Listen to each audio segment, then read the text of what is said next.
The girl disguised herself as a wealthy heiress and found a rich second-generation boyfriend. She tricked her parents into giving her money to study abroad with her boyfriend. However, just as they were about to board the plane, the boyfriend's family uncovered her true background. All of the girl's lies were exposed, so the boyfriend abandoned her and boarded the flight to the US. Alone, the girl vaguely sensed something was wrong. At that moment, the boyfriend's mother called. She cursed furiously over the phone and threatened the girl not to contact her son again. Yumo knew she had been exposed, so she said nothing. With nowhere to go, Yumo checked into a small inn. Then late one night, she called home, but the one who picked up was the neighbor auntie. The auntie told Yumo that her father had suddenly collapsed the night before last and had passed away this morning. The girl was stunned by the devastating news. Urged by the neighbor, she rushed home. When she saw how haggard her mother looked, she broke down completely. Even though she had lied to her parents, they were the ones she loved the most. It turned out that her father had already been diagnosed with cancer, but in order to support her dream of studying abroad, he drained all his savings. Yumo was overwhelmed with regret. If she had known it would end like this, she never would have lied. Looking at her father's memorial portrait,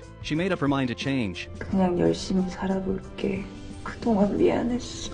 However, Yumo didn't know how to tailor clothes, so she had to entrust the suit shop her father left behind to an acquaintance. But unexpectedly, the person refused to help and even hung up on her. The girl opened the account book her father had left behind. Apart from a few scattered bills, most of it was records of money sent for her expenses, more than 10 million won in total. All debts her parents borrowed for her education. Yumo didn't expect that she had spent so much money. She decided to go to Seoul and work to pay off the debt. Before leaving, she asked the neighbor auntie to take care of her mother. Then she put up a for sale sign on the suit shop. Her mother gestured with her hands, telling her not to worry. After getting on the bus, the girl signed to her mother, apologizing for not being able to take care of her. After arriving in Seoul, because she had no degree, she could only do part-time jobs. She grilled hamburger patties in a hot kitchen. During breaks, she worked as a parking lot guide. At night, she worked the night shift at a convenience store. She repaid the debts through hard work and labor. Every day after work, she was completely exhausted. Yumo also wanted to find an easier job, but all of those required academic qualifications. Suddenly, Yumo found a job that didn't need a degree. A company called Murray Collection was hiring. They only required women between the ages of 20 and 30. This made Yumo feel pleasantly surprised,